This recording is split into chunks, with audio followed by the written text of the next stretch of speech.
When Papa Punished Me, Good Bedtime Stories for Kids. Today we have a book named When Papa Punished Me, Good Bedtime Stories for Kids. I think they're so pretty. I hope you guys really enjoy it. I love it. Please give this video a like if you enjoy it, and don't forget to subscribe for more stories. Thank you, reading.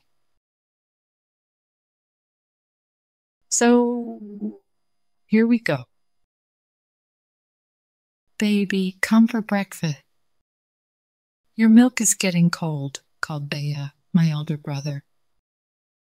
I quickly put on my slippers, picked up my favorite doll, Beta, and rushed out into the veranda. It was a beautiful day. The morning air was most refreshing. Oh, how lovely, I said aloud, taking a deep breath. I ran across the veranda, with Beta tucked under my arm. While I gulped down the milk, I heard Papa calling out to the driver. Papa is still here, Bea. He hasn't gone to the clinic today, I said, overwhelmed with joy. Being engrossed in a magazine, Bea did not reply, but I could see Papa talking to someone in his room, which was opposite the dining hall facing the veranda. Papa, I don't have to go to school. It's a holiday. Do you have a holiday too? Look, Beta has got a fever, I said, all in one breath.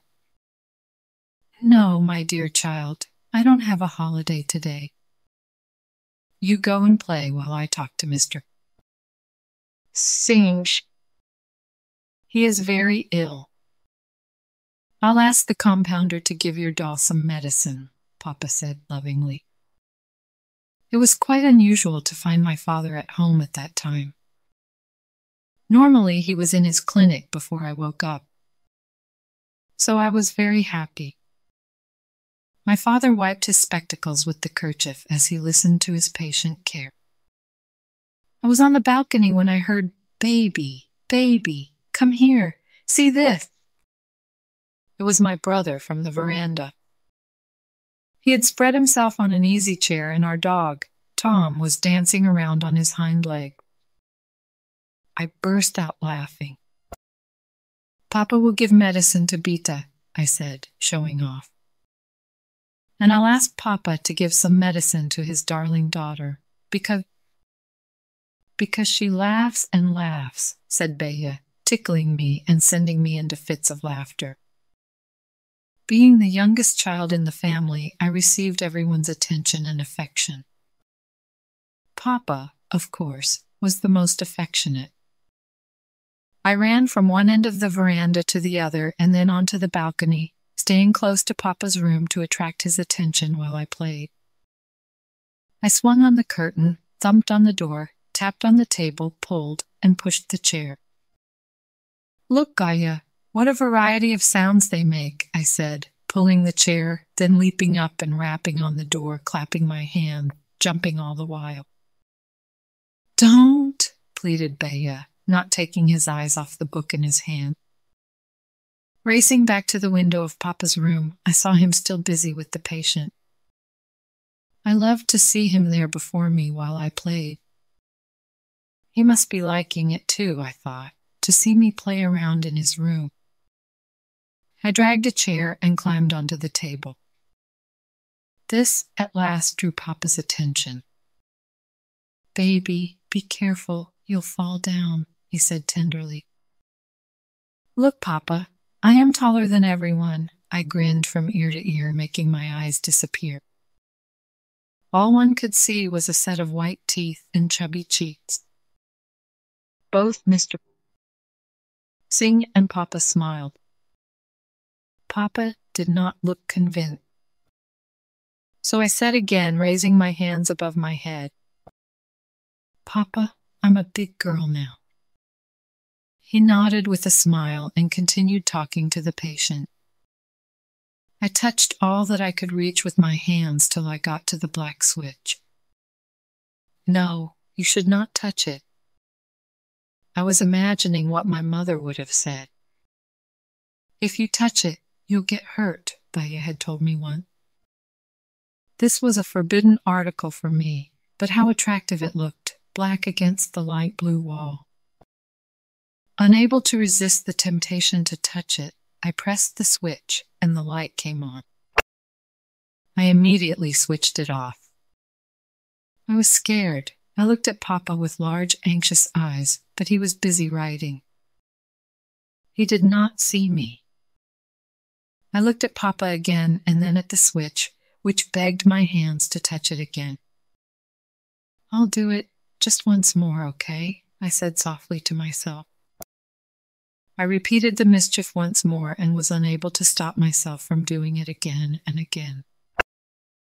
I seemed to have disturbed Papa, who was concentrating on the patient's problem. Without looking up from the book, he said in a serious voice, "Don't do that. You might get a shock." The click-click of the switch and the glowing bulb fascinated me. "Baby, come here. Let Papa do his work," called my brother. I ignored everybody. This was the most fascinating game for me at the moment. "Oh, fantastic." I press the light is on. I push the light goes off, I muttered. The patient, obviously, had some serious problems. My father sat with 4 books open in front of him. My running around had certainly disturbed him. Completely exasperated, he put down his pen and spectacles and shouted at me, "You're not listening to me. Get down from there." His loud voice broke my trance. I gaped at him wide-eyed. He fixed his gaze on me, expecting to be obeyed instantly. I was shocked at being scolded so loudly by him, scolded by Papa. Papa, a very soft-spoken person who was known never to raise his voice, had shouted in anger at his darling daughter. I was very angry with him. I jumped down from the table with a loud thud and raced up and down the balcony. My breath quickened, my face went red with anger, and my eyes felt hot with unshed tears. Throwing my hands about, I raced up and down, wanting to destroy everything that came in my way. Hearing the commotion, Baya came out. "What is it?" he asked. My fury found a ready victim, and I ran towards him and pushed him. I felt like bursting into tears. I rushed and pulled at the curtain in Papa's room, which came down with the force. I saw Papa talking to the patient with his usual patience. How unthoughtful of him. He is not a bit bothered about my being so angry with him. One was fuming all the more. I went back into the room, stomping my feet noisily in anger. Standing close to Papa, I raged vehemently. "Why couldn't you say it softly? Why did you speak so loudly to me?" The next moment, I came out on the balcony and stood beside the money plant pot. My eyes were now full of tears. I plucked a leaf and shredded it to pieces. The sound of a chair being pushed in Papa's room reached my ears, and then I heard his footsteps coming closer to me. I tried to run away in annoyance, but Papa caught me. He pulled my face towards his and picked me up. Tears came rolling down my plump cheek. He patted my head lovingly and wiped my tears. "Oh, you big cat," said Papa, ruffling my hair. This affectionate gesture melted my wrath. A moment later, I was once again happily playing around the house. The end. Good job, friends. Thank you so much for reading with me. Bye, I'll see you next time.